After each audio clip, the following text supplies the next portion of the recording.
Welcome to TeenPODS. We are absolutely delighted today to welcome Ellie Wilson on board. Hi Ellie, how are you? I'm good, How are you? Really good, thank you. So you're in England, we're in New Zealand, so opposite times of the day. You're in your evening. Yes, I'm going to go sleep after this, you're going to wake up. Yeah, that's right. And you're in lockdown as well, aren't you? Yeah, it's still in lockdown. So how's it going in lockdown, Ellie? Yeah, it's going well. I mean, you start learning things about people. You do. Annoying little habits, but no, it's all right. It's going well. I've got live in a lovely house, so there's quite a lot of space to move around in. Yeah. So Ellie, we have brought you on board because you have an incredible story to tell. Our listeners come from all different walks of life. They're all around the world in different situations facing adversity and conflict. Your story is quite unique. Aged 12, you lost your beautiful mother. Mm-hmm. And then only 3 years later, aged 15, you lost your dear father. Yes. Yeah. And when you were age 12, you were just about to start school, secondary school, is that right? Yeah, I was in secondary school for a few months and then she passed away. And she had been ill for quite a period of time with breast cancer, is that right? Yes. Oh no, it was ovarian. Ovarian cancer. Ovarian cancer, yeah. She had been ill for quite a period of time during your childhood, hadn't she? Yeah, but she never let on. So looking back now, it wasn't ever, mum's ill. It was just normal. She'd never let on. And mums are so brave like that though, aren't they? They try to just cover everything up for their children just to get on as normal. And, you know, how amazing is that? Yeah, good memories as well. You don't want to keep on in the past thinking about it. So how did you deal with it age 12? You know, it's a difficult age for anybody then anyway, going into a new school. There's a lot of things to come to terms with, and then to lose your mum at that age. How was that for you? I feel like everything just became a bit chaotic. So even school life, I didn't like being in school because it was so structured and everything else around me was so chaotic that it just felt weird then going back into a structure of what it was like in school. But you make your friends from it, you learn about people from it. So yeah, it was difficult, but looking back on it, I feel like because I did have my sister, my brother and my dad, we were a very strong unit. So that's all I could have really asked for. So yeah. And really, now you're 20, it's interesting looking back, isn't it? Because we survive what we have to survive. You knew nothing else, so you just had to go through it, didn't you? But looking back now, you're 20. Do you feel as though there was support in place for you at that time? I feel like as a 12-year-old girl, there was support there, but there was no way I was going to take it. I just wanted to do everything on my own and need someone telling me how I should feel. But then looking back on it, 100% could have benefited from talking to someone. But you learn. Yeah. And then did you deal with it differently than aged 15 when you then lost your dad? No, it was the same. I didn't want to talk to anyone. But with losing my dad, it was then moving to a new place and then moving into a new family, doing all of this. So it was a bigger change. So it was very much, your mind was on trying to kind of fit in with my uncle and auntie and her family, who are amazing, but it was kind of more of a transition than it was just dealing with it, what you know. Yeah, you didn't have the same amount of time to grieve, really. Yeah. Like when you lost your mum, you had your dad, your brother, your sister, and you could grieve as a family unit. But then you lose your dad, and it's not just about the grieving then, is it? It's about building a new life. Yeah, and I feel like there was a bit of anger there towards my dad because obviously when he lost my mum, he fell into drinking a little bit, and that's what he passed away of. So it was kind of a bit more like, oh, well, I'm not going to grieve it. Do you know what I mean? I'm not going to let him. But looking back, you know what? We always say he died of a broken heart. So, yeah. And I Which is think true, you can't. but you learn how to love again, don't you? You do, and your journey has been so brave. I've followed you on Facebook, and you've obviously got a lovely social life. You're very popular. You always have been very bubbly and lively, and you've always been very independent. And I know recently you've had a trip to Africa. What took you to Africa, Ellie? Amazing. So I just finished college. So somehow I like just muddled through school into college, and then I kind of got to a point where I was like, I don't really want to go back to educate. It's all changed now because I want to go to university, but at that point I was like, I don't really want to go back to school. I don't want to do university, but then again, I don't want to get a full-time job. So I said, well, my mum, she was a charity fundraiser. That was her job, and loved every minute of it. She always came home like smiling and happy, and so that I think probably got it from her. So I decided to do a gap year to Ghana, which was amazing. How was it? Tell us about it. It was just beautiful. Like in London, it's all very like busy, and you don't actually connect with many people there. It's like a full-on community. You walk out the door, you know everyone. Everyone's trying to help you, and it's just an amazing way to see how you can have so little but give so much to other people. Like it was, really put things in perspective a little bit. Did you do some charity work while you were over there? Oh yeah, so I was teaching. I say teaching, we played hangman quite a lot. It was like hangman and heads down, thumbs up kind of thing. Love it. So for listeners who think, gosh, I'd love to do something like that, but I wouldn't know where to start, how did you get to go to Africa? Did you join a charity organisation, or did you go with a foundation? So it was a company called Plan My Gap Year, which I just found online, and then you have to make them like fundraise money yourself. So I did a quiz night, I did a cake sale, I did a Mayfair, and I got a scholarship as well. Which is good. So yeah, I had a lot of help. Yeah, but when you've got a dream, it shows that sometimes you just have to work that little bit, you have to put a bit of effort in to make your dreams happen, and you did. How fantastic. Yeah, and now coming back from it, I now know I want to be a teacher, so. You found your passion and purpose while you were there as well, which is awesome. Yes. So I'm excited about that. Going to try and start that in September. So how long were you there for, Ellie?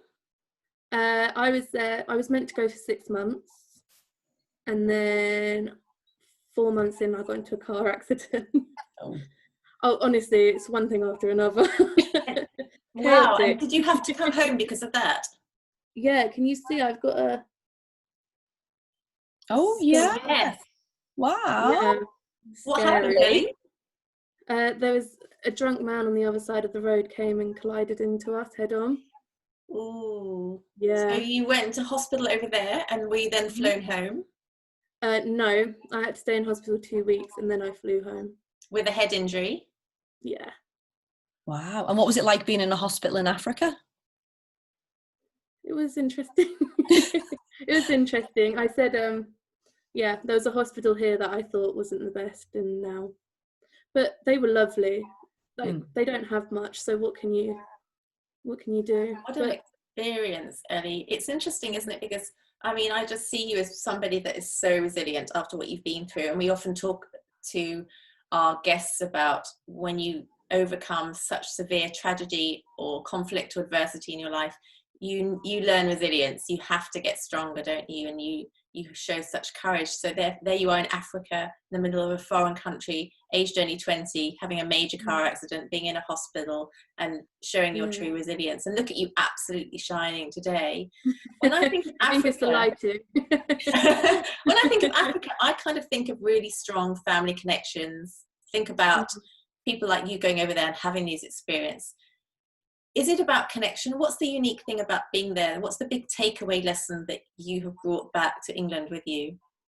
Just that, literally, like however little you have, the sense of community can never be enough. Like there was such like tragedy when I was there, but everyone gets involved, whether it's like your neighbours, sisters, dogs, friends. Do you know what I mean? Everyone comes together, gets involved if you're struggling.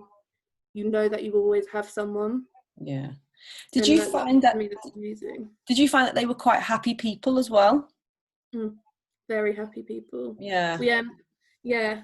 After school, when we came back, we call them the porch kids, because they just come and like they just chill on the porch, all from the community, from the outside areas, and they're amazing. And we send them. Some people send them to school now. I send some of them to go to school. It's not that much at all, so it's just an amazing thing to do, and they want to learn. That's the thing. Yeah. Like trying to help them and teach them what they were teaching, like what they needed to learn. And then I was there like, that was not me when I was younger. Just amazing. Is there a big difference in the attitude of children going to school in Africa compared to those going to school in England? What's the biggest difference? Is it wanting to learn? Yeah, so they just want to learn, and they want to do well, and like they have such big dreams and aspirations in life. And then it's nice to see. Yeah, and I think they're really grateful, and they're quite mindful as well, aren't they? They just, they have so little, and they are grateful for everything that they do have. And I think that's exactly. And Ellie, what's the next stage for you then? Have you applied to teach training college? Yes, so I am university in September to do primary education, which is Whereabouts? In Bristol. Lovely. Fantastic, how lovely. So university in England starts September? Yeah. Just thinking, because we begin over here we begin in March, don't we, Jo? So September. So you've been through the process of application. Have you been accepted? Yes, I got an unconditional. Oh, congratulations. And then do you have to apply for halls of residence? What's the next stage with accommodation? Yeah. So first was student finance and then was halls of residence. So I've applied for them. Can I ask a quick question? Can I just go back to obviously your mum and dad? Can I just want to leave something with our listeners, because obviously it was difficult ages in your life, 12 and 15, and now here you are, age 20, and you found passion, you found purpose in life, and that's so wonderful to find at such a young age. So good for you, and good for you for having that courage to take the gap year as well. It's so beautiful. But how have you got through the grieving process? Because maybe you didn't do it at age 12, maybe you didn't do it at age 15, but you seem quite switched on about losing your parents. How have you grieved them? It's probably not the best way, but I've kept busy in a way that it's not always the first thing on your mind. The first thing on your mind is what are you going to do? Not like in the past, how upset am I? Why am I upset? But now I'm getting to a point where I'm like, maybe I should revisit kind of like the upset, because that's a reason. It all comes back to you and you're like, maybe I should deal with it in a way, but no one really knows how, do they? So no, and that's a really brave and honest answer, and I really appreciate that, because it's a really good message for listeners as well, because sometimes we're not ready to deal with it at the time, and that's okay. Distraction, keeping busy is a way of dealing with it, because our mind can't always live in trauma. It's if we constantly lived in the trauma, it would make us ill, and I mean, how sad would we be all the time? We can't live in that level of sadness. So distraction and working through it is a normal coping mechanism, I think, and finding a place when you are feeling mentally strong enough to deal with it, which I think you're saying that maybe you're coming to that point now where you can see the benefits of now maybe going back to talk about it, to deal with you with it. I think that's a really important message, because there's no right or wrong. There's no pathway which is going to be right for everybody. You have to follow your intuition and what you think. And if you're getting them feelings now that you feel like maybe you should address it, well then maybe you should. Yeah, like you said, I don't think there's a time frame on grieving. No, definitely not. Yeah. And Ellie, I think I said to you that I lost my mother when I was only just a bit older than you. And Jo and I were chatting to a neuroscientist not so long ago, and he said losing a mother is one of the worst things you can ever go through in life, because it changes the whole outcome of the rest of your life. You have many things you can lose today, but you carry on with your life. But once you lose a mother, you officially lose your home, and every decision you make for the rest of your life is altered because of it. You choose different relationships, you take a different path immediately, where everybody else continues with the stability and security they know. You lose that. And it really struck me, because it made me think, even at my age, 35 years later, still my life is affected by not having a mother. She didn't see my children, and she won't see the grandchildren. And the whole of life, as Joe and I always discuss, is a process and a journey, and we grieve at different stages. And there's a lovely, well, I don't know if it's lovely or not, is it that time heals? Time does heal, because you're not in that instant raw pain. Yeah. But on the other hand, you're still on that journey of exploring life, and there's different times and seasons to dip in and out of accepting and coming to terms with and unraveling. And I think the whole of life, whatever we experience, whether it's a loss of a parent or loss of something else in our life, we still go on that journey of grieving and taking that with us, and taking the beauty of it with us as well. Yeah, I think, exactly.